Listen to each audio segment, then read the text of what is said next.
الله الرحمن الرحيم الحمد لله رب العالمين والصلوات الله وسلامه على أشرف الأنبياء والمرسلين سيدنا محمد وعلى آله وأصحابه أجمعين.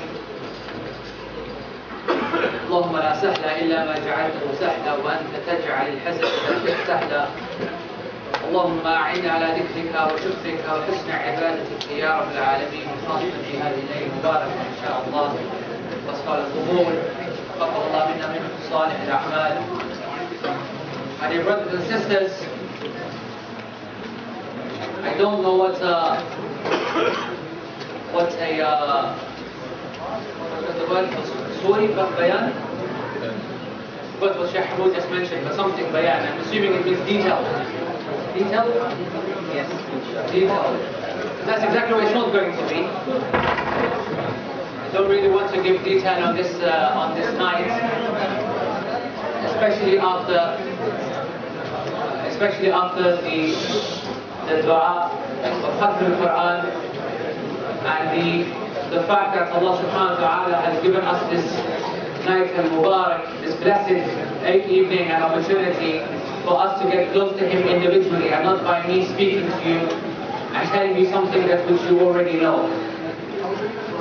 But I just wanted to maybe share some of my thoughts and hopefully ask everyone, and including myself, more so than anyone else, to reflect upon a few points. Because that's the only thing that we forget to do, that's to reflect. Because in terms of knowledge, in terms of the issues surrounding Islam and Ramadan and Siyam and Dua and Istighfar, there is a very simple formula. We are people who are accountable for our actions. We are constantly deficient in our actions, and we ask Allah subhanahu wa ta'ala for forgiveness to make up our deficiency. It's that simple a formula. But the problem is where we fail every time, every year, or every time this opportunity comes, is because we become heedless, because we forget, because we do not know how to reflect.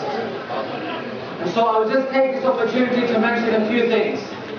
Number one, have you noticed, especially those who are listening to the dua, the beautiful dua given by Imam Hafidhahullah, that the asl of our dua, and I want you to think about this point. You may be busy enjoying yourself with food and wanting to leave, but don't forget this point. Maybe it is the most valuable lesson that you will ever hear. That without the rahmah of Allah subhanahu wa ta'ala, not a single one of us will go to heaven. And this is the asl of this dua.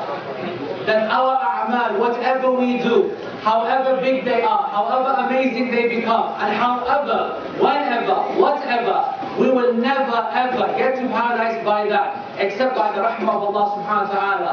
And this is back in the statement of the Prophet sallallahu alayhi wa sallam, who said that no one will enter the paradise by his actions.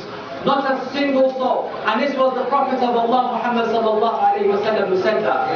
And so then we realize,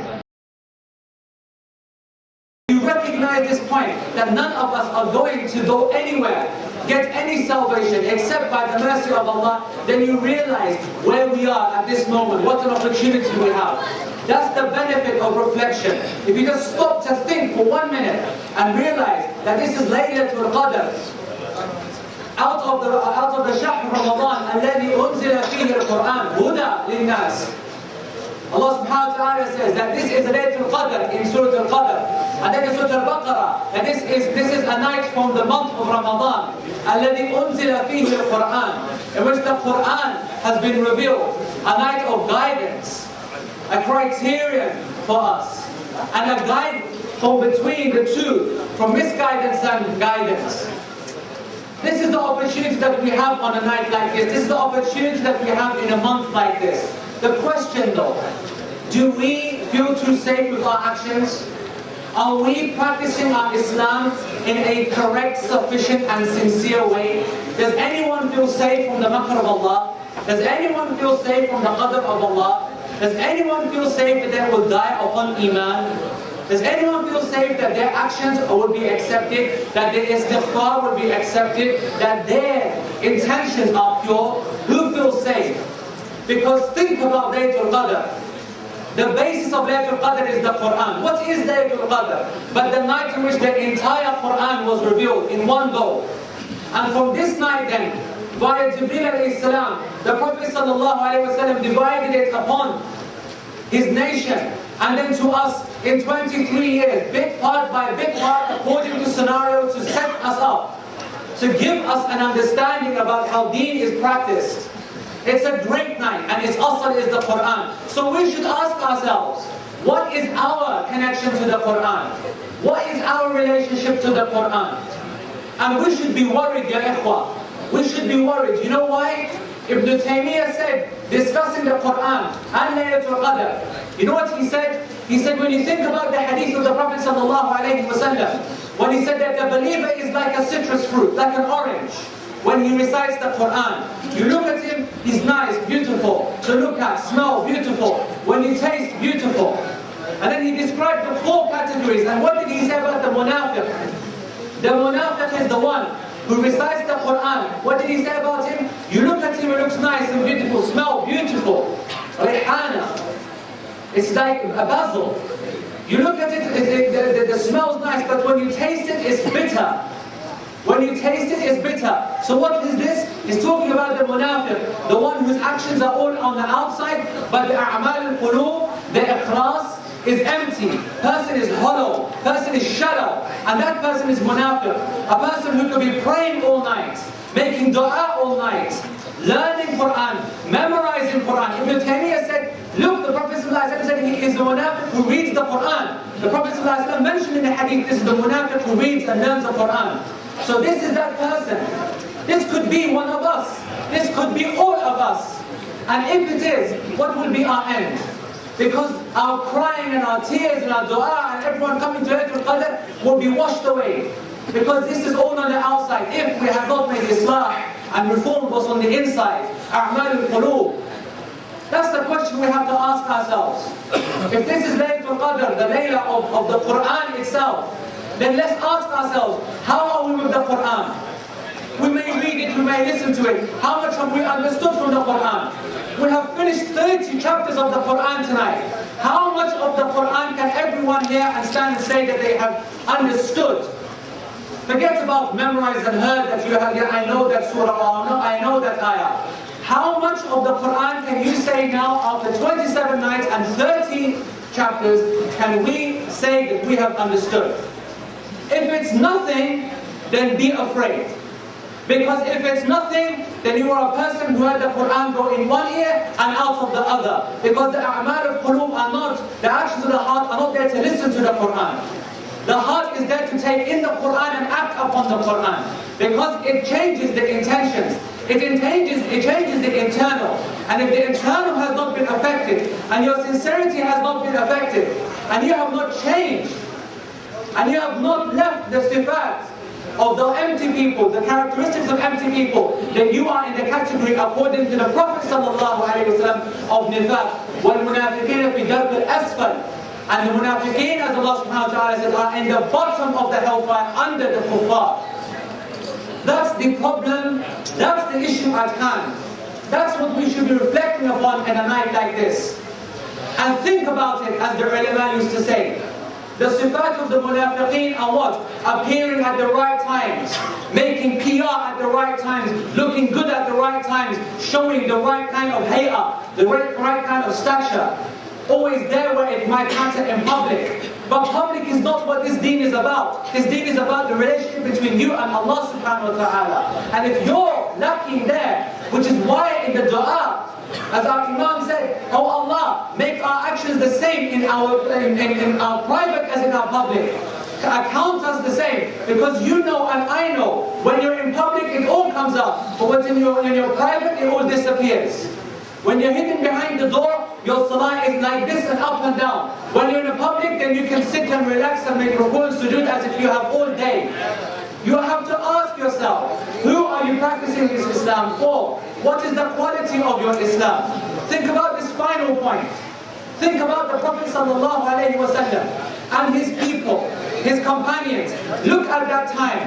a time of few people, but much taqwa, a time of few scholars, all of them though. The level of Iman and Islam, something which when we think about ourselves here in Manchester, 100,000 Muslims.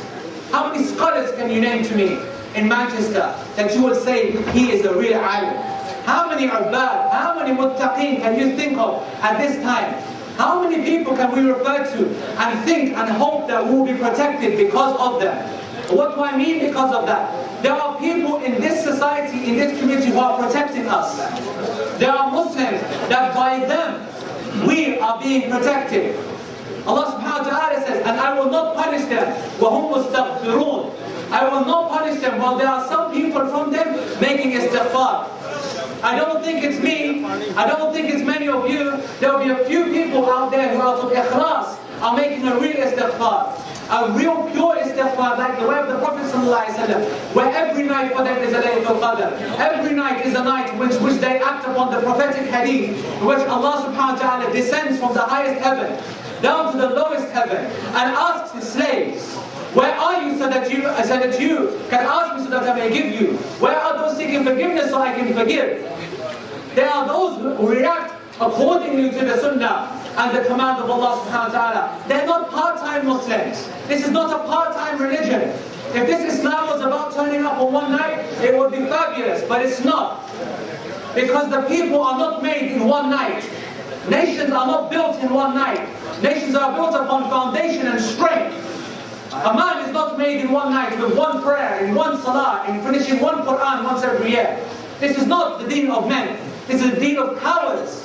This is the deen of kuffar, not the deen of Muslims. That's why the Prophet ﷺ said that the best of actions are adwamuha wa inqal. The best of actions are continuous, smooth, take it steady, deal with it, develop something, build something, study, learn, take it easy, but keep it committed. Not spurts and burps up here and there, just blips, just like this. This is not the way of Islam. And that is why we are in the condition that we are. This is why the community is in the state that it is in. This is why we are afraid, even in our millions and billions. We are under a threat every day. We are being slaughtered every day. We are being humiliated every day. Why? Because we invite it. Because we have not even put our defenses up against the forces of kufr, the ideology of kufr, and the desires of our own souls. That final last thing, the desires of our own souls. We're not able to fight that and defend ourselves against it.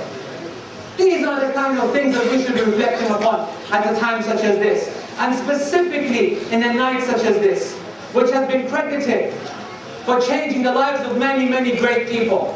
And we should try and make ourselves from those great people.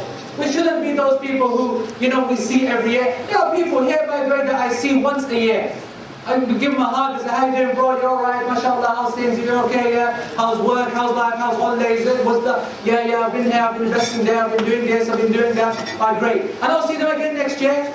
And then, I might go somewhere else and, I might not be the one who's coming to the mosque. I might be the one who comes again on the 27th. It's not just a reminder for you, it's a reminder for me. But this is the point. Is this the kind of Islam we want to practice every Friday, every Eid, every Taraweeh, every Laylatul Qadr? Because if that's the kind of Islam that we want, this is the kind of level that we want for ourselves, then we have to expect a reward accordingly. And Allah subhanahu wa ta'ala is not like insan. Allah subhanahu wa ta'ala is not stupid or ignorant or foolish. Allah subhanahu wa ta'ala is perfect and He knows everything. He knows every single intention in the body. He knows what every single person is capable of. And He knows how people crumble to their desires. He knows that because He is the one who gave us those desires and He is the one who gave us these tests. He understands system imperfection. So you are only fooling yourselves. We are the only ones who will lose out in such a scenario. So the very minimum that we should do in the remainder of this night is just to stop and think. We don't need massive dua, we don't need huge Qur'ans, we just need some commitment. We just need some sincerity. Just understand who we are. And only when you change, make that little difference in yourself, will Allah subhanahu wa ta'ala change the condition of the nation and the community as a whole. That's a promise from Allah subhanahu wa ta'ala in the Qur'an. that He will not change their condition until they change the conditions in their own souls. That is what we're waiting for as a community, for us. Because I'll end with this point. People look around and they say, we're under stress, we're under attack, where is the Nasr? Where is the victory? Where is the help? In Tansurullah and Surkum, Allah subhanahu wa ta'ala said, if you help Allah, Allah will help you. In Tansurullah, in. This word in Arabic is establishing a condition. If you help Allah, if you support the deen of Allah, if you be Muslims like you're meant to be, Allah subhanahu wa ta'ala will then help you. Which means what? Why are we not being helped? Why? Because we have not helped the deen. We are not deserving of Nasr. We are not deserving of Nasr. We are living exactly according to how we should be. We are not being punished more. We are not being given any more. We are absolutely exactly how we deserve. This is what we're going to get. So when you see around, when you want to complain, imams like that, brother ripped me off, he's a cheater, he fought me, we're being killed here. You see anything negative about your life or your community? No, there's only one person responsible, that's you. Understand this point. And the day and the second that you make your change, you take away this responsibility, you break from this kind of trap. So think about this, my dear brothers and sisters. This is a reminder to myself more so than anyone else. This is not about singling people and ideas and mosques and individuals. This is about the fact that we ourselves become so heedless, and it just so and so happens that on a night such as the 27th, a lot of us come together and it's an opportunity to remind ourselves. And that's what it is, it's a reminder. But if you let this night just go away and then, you're good for a few more days and we have a great Eid and party and everything, and then for a couple of weeks everything's pretty good, and then it just filters off, and then Christmas comes and then you just get even worse, and then New Year comes and you just go away and visited on a Friday here or there, whatever. We just get back to the same old routine, and then we wait for Ramadan to come again, and then you're saying, oh, I need Ramadan so much, I need Ramadan so much. I'm suffering, I need Iman boost, Iman boost. There's something wrong. There's something very, very wrong. Try and find it now. We've come to the end of Ramadan, that's it. We've come to the end of obligatory Siyam. Stop and think. Right back to the very first day. When you started to read Surah Al-Baqarah and you heard the verse of Siyam. Kutiba alaykumus Siyam. Siyam has been prescribed upon you, as it was prescribed on the people before you. Why? لَعَلَّكُمْ تَتَّقُونَ. So that you may become people of taqwa. Okay, well the month is up now. The month is up. Ask yourself the question. After 1 month, have we become people of taqwa? Have we become people who have this consciousness, taqwa of Allah, this fear of Allah, this awareness of Allah? That's what taqwa is. Whenever you're about to make a single action, say a single thing, make a decision, you think of Allah first. That's taqwa. That's the definition of taqwa. You never need another one. Forget fear and scare and consciousness. This is it. Before you do anything, out of deen or dunya, good or bad, you immediately think of Allah first. Once you reach that state, you have attained taqwa. This is the reality. Have we reached it? Because if we haven't, then Siyam will just went in here and out that way. Just in the mouth and gone. Year after year, this is going to keep happening. Ask Allah for afiyah. And that's what I really wanted to say. I didn't want to give a lecture, but it always turns out to be a lecture anyway. Just a few points just to reflect upon. Ask Allah subhanahu wa ta'ala to benefit myself and yourself with these points, just a reflection. Ask Allah subhanahu wa ta'ala to give us something. To give us just something from this night. Even 1% from this night, we'll be happy with that. I'll leave you with this point. And it was one of my teachers, one of the scholars, it's a great alim, and he was praying, it's not here. And they were praying in a masjid, and I was praying in a masjid Tarawih, where they were completing the Qur'an, and he was reciting, he was praying in a masjid that was doing, I don't know, maybe say, I think 2 or 3 juz'ah of the Qur'an in the entire month. So what's that making? That makes it like about, I don't know, a fifth of a juz'ah every night, yeah? A few ayat, a few pages basically. So I said to him, yeah, Shaykh, and he did this for a few nights, and I'm thinking, what's going on? So I go to him, I said, Shaykh, what are you doing that? Come on, it's really, we should be reading the Qur'an totally, fully, at least. He said, Allah, He said, if Allah subhanahu wa ta'ala accepts from me just these 2 pages in Ramadan, I will see it as success. He said that if Allah subhanahu wa ta'ala accepts just 2 pages from this Qur'an, ikhlasan, with sincerity, real quality, wallahi, this is better for you than the world and what it contains. And you know something?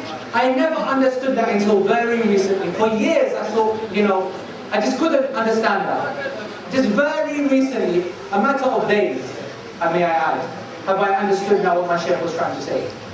We come for 1 month, we stand for 1.5 hours, and the only thing that we think of is when is he going to say Allahu Akbar. Ask yourself, true or true? You are thinking to myself, I'm falling, let me just balance myself on the other guy. And everyone, instead of putting the shoulder forward, they put the shoulder back so that he's behind him, so if you tilt him, he's going to hold you. So if you're thinking like that, which we are, then a question for you. This is the kind of attitude of someone who wants to learn and connect with the Qur'an. Come on, who are you trying to fool here? And how much did we get ready for the Tarawih that are coming? What did we get ready? Got home, ate, and then ate some more, and then relaxed, lie down maybe, then ate some more, then comes to Salah. Ready to just die and go to sleep there and then, but I'm going to try and stand for an hour and a half. What are you trying to do to yourselves? Make it as difficult as possible? Yeah. This is exactly what we're trying to do, make it as difficult as possible. What did you read from the translation? What did you read from the tafsir? Nothing. Where is the ikhlas? Now when you think about this point, imagine if you had 2 pages written for you as a person who heard 2 pages, affected by the 2 pages, the 2 pages made him think, and then he went home and he thought, and the next day he was thinking, that ayah, what's going on with that ayah? What's that ayah trying to say to me? 3 days later he goes, ask another ayah, and he goes, I heard this and I couldn't understand it. He thinks about it, he thinks about more, then he thinks about another ayah. Person's been affected by the Qur'an. He's living the Qur'an. Then we ask Allah subhanahu wa ta'ala in dua every night, Ya Allah, ija'al al-Qur'an, rabi' qulubina, make it the source of our life, make it a life source, a spring. Make it part of ourselves. Make it that which we are based upon, we are dependent upon. Make it our life. This is what the dua is. And we would say Ameen, Ameen, Ameen. Do you know what saying Ameen to? This is a problem. Just think, this is all. Allah subhanahu wa ta'ala again and again in the Qur'an, before his punishment, he gives a chance. He always says, this is an ayat, liqawmin yatafakkarun. These are ayat for people who reflect. These are verses and signs for people who want to think. So let's do that. Let's think. Sit there and let's think about Allah subhanahu wa ta'ala and His majesty. About His majesty. About His transcendence above all of creation. About how magnificent He is and how desperate we are for His rahmah. And how desperate we are for His istighfar. And maybe if we did that for 1 moment and we just connected for just 1 second, maybe we have got enough for them to follow that we want. That's for Allah subhanahu wa ta'ala to accept that from us.